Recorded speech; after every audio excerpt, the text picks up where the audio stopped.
Você já teve essa sensação? Algumas vezes em nossas vidas a gente se considera como raça humana intocáveis. A gente sente como se o mundo tivesse sido conquistado por nós e, como raça dominante, somos os reis deste planeta. Alguns de nós, pelo menos, né? Tem uma época em nossa vida, seja quando criança, com nossa ingenuidade, ou como adulto, com nossos egos enormes, que sentimos que nada de mal pode nos acontecer. Porém, toda essa sensação pode ser destruída num piscar de olhos, quando a Mãe Natureza resolve despejar sua ira em cima de nós. E é aí que percebemos o quão insignificantes e frágeis nós somos. Vez ou outra a gente passa por esses desastres naturais. Tsunamis, terremotos, vulcões, enchentes, como que aconteceu recentemente no Rio Grande do Sul. Mas nesse vídeo em específico eu vou falar sobre um tornado. Será que a gente se acharia tão especial quando, de repente, os céus tocassem o chão, trazendo caos e transformando todo o ambiente ao seu redor em uma zona de guerra? Você ainda acha que a gente tem algum controle sobre o nosso planeta? O que você faria se visse o homem morto andando?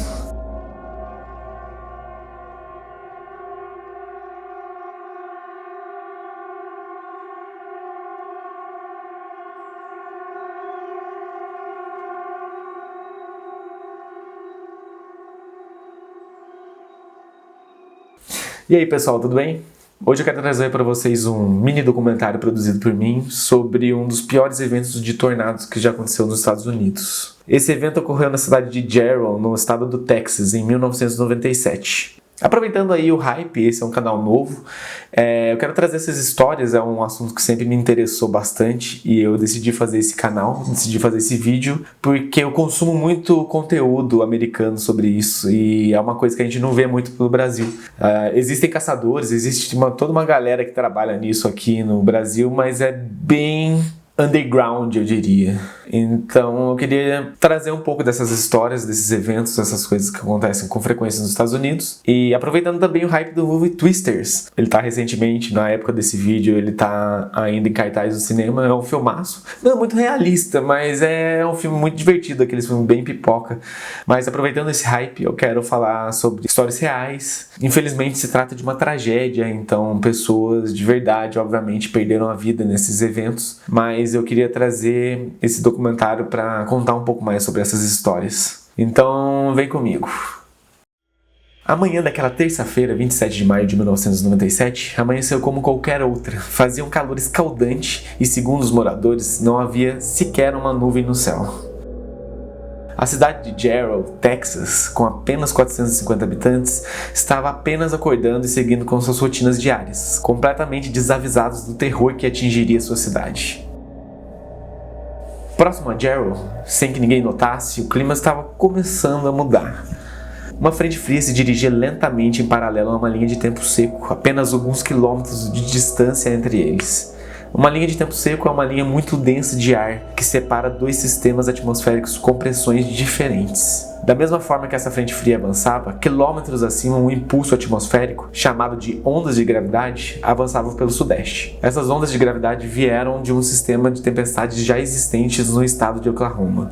Na cidade de Jarrow havia um mormaço enorme e toda essa diferença de pressão fez com que a instabilidade atmosférica chegasse ao seu pico. Naquela tarde, o Centro Nacional de Pesquisas Atmosféricas detectou rajadas de vento ascendentes fortíssimas, com o índice CAP acima de 7.500 joules por quilo.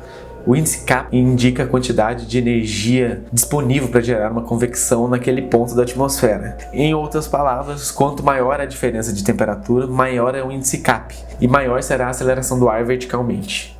Só para você ter uma ideia, esses são os valores de referência. Menor do que 1000. Tempo estável ou pouco instável entre 1000 e 2500.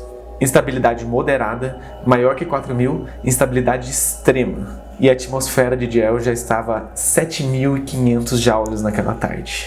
O negócio estava ficando feio muito rápido.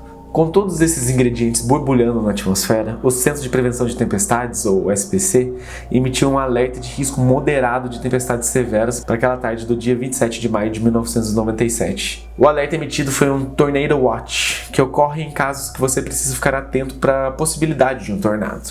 Nos Estados Unidos, geralmente são 3 tipos de alertas que são emitidos. Tornado Watch, a possibilidade de um tornado, deve-se ficar em alerta. Tornado Warning, um tornado foi avistado ou indicado pelo radar e deve-se procurar um abrigo. E Tornado Emergency, um tornado de grande escala está ocorrendo em uma área urbana e é uma ameaça à vida da população. Deve-se procurar abrigo imediatamente. Um alerta moderado foi emitido exatamente ao 12h54, com o tempo ficando cada vez mais instável, com as nuvens fechando o céu e escurecendo toda aquela região. Moradores locais também relataram que a alta umidade era algo extremamente improvável para aquela hora do dia. I had never felt that kind of humidity at that hour of the day. A frente fria avançava de encontro com o ar úmido e quente da cidade, e a linha de tempo seco fazia com que todos esses ingredientes se misturassem para criar a tempestade perfeita. E 3 horas depois, o centro de previsão emitiu outro alerta, um Tornado Warning dessa vez. Era claro que algo estava prestes a desencadear. Infelizmente, esse alerta não seria suficiente para proteger a população da pequena cidade de Jarrow. As sirenes começaram a soar apenas 10 minutos antes do tornado atingir a cidade e as pessoas simplesmente não tiveram onde encontrar abrigo.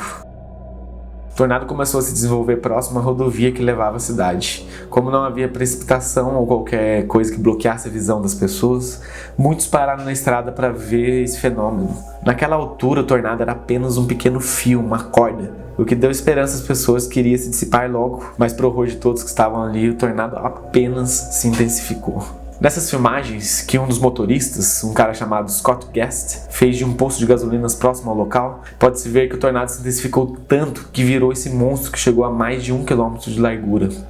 É o que o pessoal também chama de Wedge Tornado, que é um tornado supermassivo que meio que forma um cone gigante. E foi durante essa transição que a foto do homem morto foi tirada. As pessoas olhavam estarrecidas enquanto aquele sistema formava outro funil, transformando em um tornado de múltiplos vórtices e tomando a forma de um homem andando, entrando na cidade e trazendo consigo a morte. É daí que vem a lenda do homem morto andando. Absolutamente nada sobreviveria em seu caminho.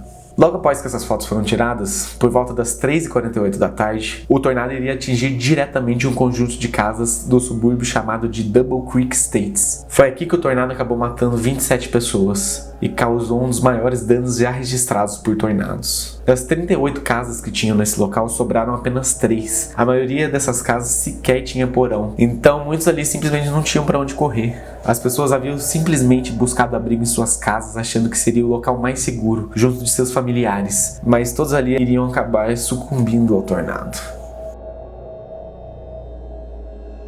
A família Igoe, que estava na escola, tinha acabado de tomar a decisão de se proteger em suas casas.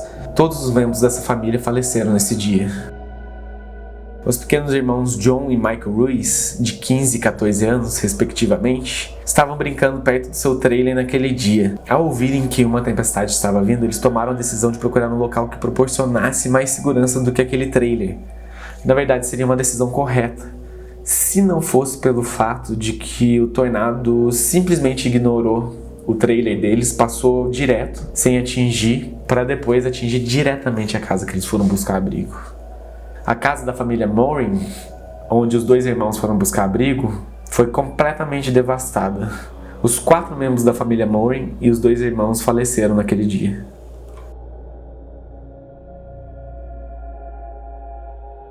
Mais tarde, o Serviço Nacional de Meteorologia dos Estados Unidos iria investigar o local. O que foi constatado é que os ventos foram tão fortes que os destroços eram difíceis de serem reconhecidos.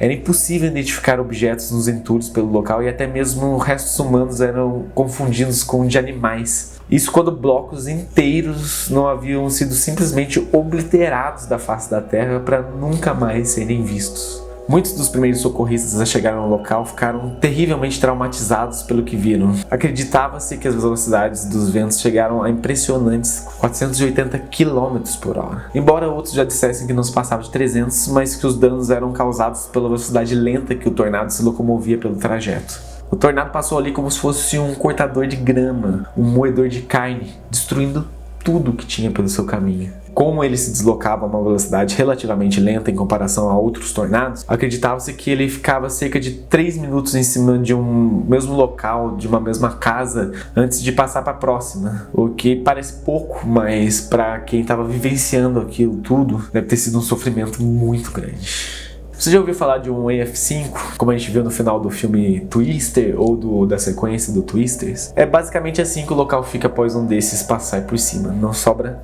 nada, não sobra praticamente nada. A escala Fujita, criada pelo Ted Fujita, vai das intensidades de F0 a F5. Hoje em dia eles foram atualizados para EF0 e EF5. Tem algumas correções aqui e ali, mas na época do registro ainda era a versão antiga. Então os pesquisadores já não tiveram dúvidas nenhuma que se tratava de um EF5. Os ventos eram tão fortes que terraplanaram o lugar. Em alguns pontos ele tirou o concreto, tirou o asfalto, a grama do pasto, fez até trincheiras na terra. Foi um negócio surreal. Nesse vídeo estamos falando apenas do tornado de Jerry, porém esse mesmo sistema chegou a produzir 20 outros tornados e chegou a matar 30 pessoas e ferir 33 no total. Mas o de Jerry com certeza foi o mais violento de todos eles, resultando em 90% das mortes causadas por aquele sistema. Mas voltando à foto. Essa foto foi tirada literalmente segundos antes do tornado atingir a cidade e matar 27 pessoas, o que deixa a aura dessa foto bem mais sinistra. Mas de onde vem esse mito? Tem algum fundamento na realidade? Dá uma olhada nesse trecho aqui.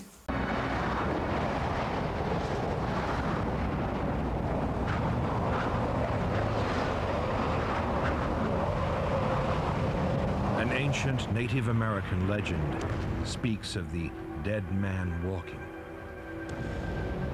If you see him in a tornado, you are about to die. The townsfolk of Gerald can now see the arms and legs of a multi-vortex tornado approaching. The dead man has just walked into Gerald.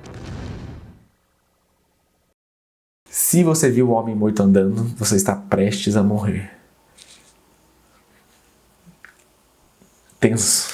Esse trecho foi tirado de um documentário da TLC de 1999 e, segundo ele, seria uma lenda indígena antiga. Após uma pesquisa pela internet, há relatos de que essa crença era passada de gerações em gerações dos povos originários, embora não exista nenhum registro oficial. Mas quanto a essas fotos que foram tiradas desse dia, que eu exibi nesse vídeo? Essa foto foi tirada por um cara chamado Scott Beckwith e foi publicada em 1997 na revista Time em um artigo chamado Nowhere to Run, ou Sem Lugar para Fugir em uma tradução livre, escrito por Belinda Luscombe. Scott trabalhava naquela tarde e pegou a câmera assim que ele viu o tornado se formando. Ele trabalhava numa fazenda ali por perto que não foi diretamente atingida. Tem uma sequência de fotos que ele fez conforme o tornado ia se deslocando e se intensificando, até chegar na nossa foto em questão. Nessas outras fotos pode-se ver o mesmo momento, só que tirado de um ângulo diferente, mas dá para perceber que os funis seriam os braços e pernas da foto na qual a gente se refere. Mas o que será que causa essa sensação quando a gente olha para essas fotos e vídeos? O nosso cérebro tem esse mecanismo que busca encontrar formas e padrões nas coisas. Também chamado de pareidolia, é uma tendência a interpretar algum estímulo, geralmente visual, de modo que se vê um objeto ou forma onde não há, como no caso aqui, as nuvens. E a estranha forma desses tornados causam essa impressão, principalmente esses que têm vários funis em volta.